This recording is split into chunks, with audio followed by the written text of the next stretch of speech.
sobre a diferença, o que, que tem de diferente no slam poetry que você falou? Você não entendi muito. A concepção do slam poetry começa, como eu falei, na década de 80, quando, na verdade, assim, década de 80, até o Brasil estava mudando muito em termos de poética, em termos de letra. Já visto que entre as grandes bandas de rock and roll do Brasil, todas elas se firmaram na década de 80. Então, a ideia do slam poetry é dar um lugar à palavra poética que antes não se dava. Ou seja, por exemplo, no Brasil tem assim a coisa dos sarais que acontece sempre, né? Então há a questão da palavra poética ali, mas quando você tem o slam poetry, a poesia ela é a máxima. E você, quando, por exemplo, faz um slam poetry, você está despido de ideia de, por exemplo, de popstar. Você tem que estar com a roupa que você sempre utiliza usualmente, né? Você não precisa estar revestido de uma maquiagem, né? Como algumas performances nos sarais acontecem. Então, a palavra que vai te revestir e vai até mesmo fazer com que a plateia vai se divertir também, porque uma coisa também que é interessante é que dentro do slam poetry, depois que a coisa começou a tomar mais vulto, passou a ser algo de entretenimento, algo intelectual, algo onde a poesia urbana passou a ter força e as pessoas passaram a ir para um evento como se, por exemplo, as pessoas vão para lá para curtir música, fazer um montão de coisa. As pessoas nos Estados Unidos, ou na França, na Alemanha, vão para lugares onde tem slam poetry para se sentir bem. Na verdade, o slam poetry ele começa com um evento. O que seria evento? O microfone aberto, onde todos vão lá recitar suas poesias. Depois de um dado momento, o Mark Smith ele passou a fazer com que esses eventos tivessem o público e a votação. Né? Então, a palavra slam é justamente isso, o combate poético. Então, por exemplo, você teria 3 minutos, como é até hoje, você tem 3 minutos para fazer o seu recital de poesia, onde não pode ser ultrapassado. Se ultrapassar, você perde ponto. Então, a sua poesia ela tem que ter uma oratória de rítmica, entendeu? Ela tem que envolver a plateia. Entendeu? Posso até mostrar alguma coisa aqui.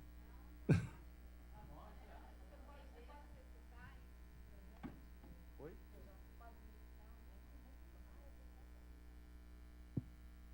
Bom, uma das coisas que eu falei, por exemplo, se evita muito essa coisa de muitos trejeitos. Nós usamos o corpo, mas o corpo ele é movido pela palavra poética.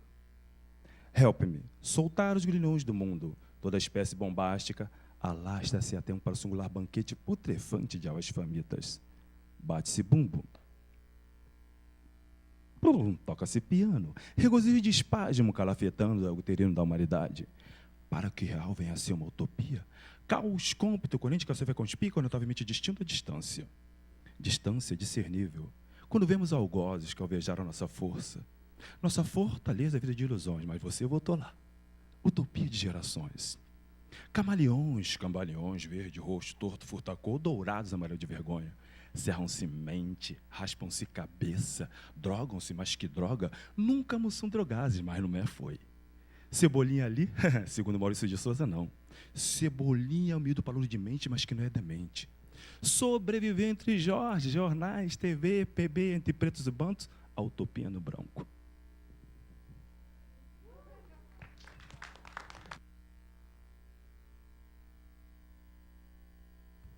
Você dá uma rítmica, ela é variada. Por exemplo, eu tenho um time, né, hoje lá no Jacarepaguá, assim, e tem pessoas de diversos lugares do país, né? Tem uma pessoa que é do norte, tem outro que é do nordeste. Ou seja, enfim, aí acaba que a gente traz para o slam aquilo que o Brasil conhece. Porque, por exemplo, você tem no norte e nordeste o repente, uma série de coisas e tal. E a gente está começando a criar um slam brasileiro bem interessante, entendeu? Porque a minha proposta com o slam é fazer com que a literatura oral que nós temos, ela passe a funcionar de maneira mais urbana, principalmente para a galera mais jovem. É isso. Ah, não. A Batalha do Real é feita com música. No Islã você só tem a poesia. Entendeu? E é legal, por exemplo, hoje nos Estados Unidos, a coisa já andou bastante. Eles estão introduzindo o Islã nas escolas para poder fazer com que surjam novos escritores, novos poetas, assim. Então tem documentário, é só você procurar Slam, né, S-L-A-M. Não, documento, não, eu tenho coisas assim, por exemplo, esse vídeo que vocês viram, eu introduzo e tal, mas tem documentários americanos bem interessantes mesmo, onde vocês vão ver que a coisa é séria, bem E eu legal. entendi que você está usando como recurso de ensino, amadurecimento desses jovens na língua portuguesa. Isso para a gente soa de forma muito interessante à luz das neurociências, porque a gente sabe que o processo de aprendizado é reforçado tanto pela optimização dos recursos cognitivos, como também pela atividade de circuitos que são relacionados à emoção. Circuitos esses que estão, dentre outras vivências estéticas, eles são aparentemente recrutados durante a vivência das sensações melódicas, musicais e tal, rítmicas. Eles estão envolvidos nesse processamento, na criação da música, né, dentro da vivência subjetiva.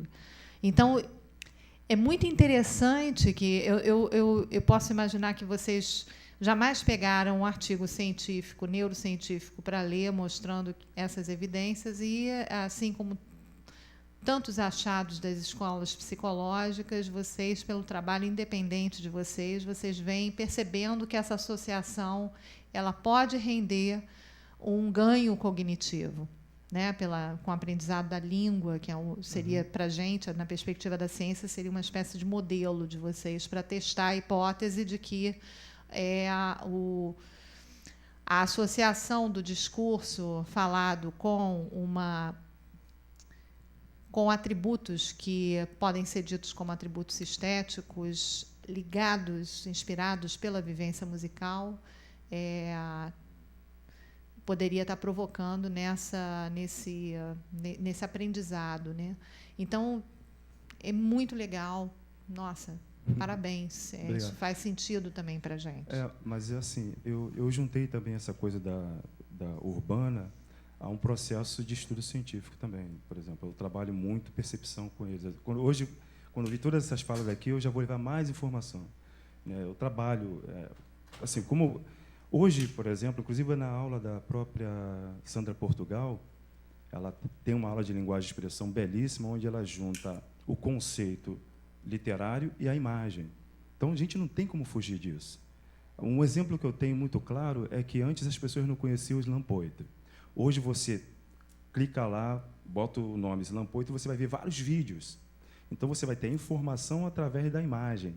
A informação de uma oralidade que já vem desde a década de 80, hoje fica mais fácil chegar nas pessoas que têm internet através da imagem. Então, todo recurso que eu puder usar, mesmo, por exemplo, eu não sou acadêmico, né, mas eu faço um estudo muito sério em cima do trabalho que eu faço. Então, aquilo que alguém plantou lá atrás, que seja no conceito acadêmico, eu trago também para esse trabalho meu, né? Até porque não dá para trabalhar com crianças de qualquer maneira, ou qualquer jogo. Acho que não dá para trabalhar com ninguém, né, de qualquer maneira. E hoje eu investi em cima de uma metodologia que está funcionando, é isso. Né? Até o teatro, eu criei uma metodologia chamada Londri-Lavsky Slam, onde eu junto o que eu aprendi do teatro londrino, Stanislavski e Slam Poetry, para poder utilizar, a funcionar para poder ensinar teatro, entendeu? E uso outros conceitos. Oi? Sim.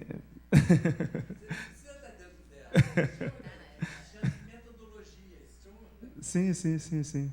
Mas é aquilo. Mas, de qualquer forma, hoje, por exemplo, eu pertenço à Universidade das Quebradas, estou tentando... Até fiz agora, vou fazer prova agora, ver se rola, e vou fazer pedagogia, enfim. É isso. Então, esse é o trabalho. Tá. Obrigado aí, gente.